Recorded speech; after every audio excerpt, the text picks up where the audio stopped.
Fini les brûloirs, les fidèles déposent désormais leurs cierges dans des chapelles de lumière face à la grotte. Petit changement, mais gros effet sur les dons dans ce lieu plus propice au recueillement et à la générosité des pèlerins. Le sanctuaire retrouve ainsi une meilleure santé financière, le terme de 10 ans de déficit et 10 millions d'euros de pertes cumulées.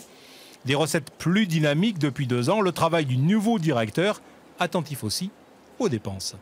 On fait de belles économies sur les achats. On travaille également beaucoup sur les frais de fonctionnement, mais des frais de fonctionnement que j'appelle externes, c'est-à-dire qu'on va négocier nos grands contrats.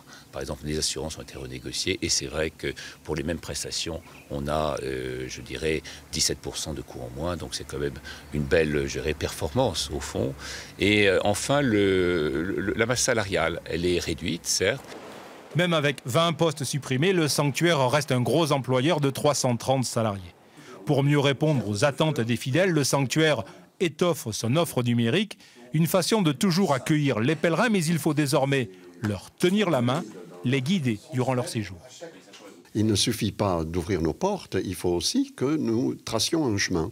Les gens ne savent plus où est la grotte, ne savent plus ce qu'est la grotte, ne savent pas trop pourquoi on leur a dit de prendre un bidon pour emporter de l'eau.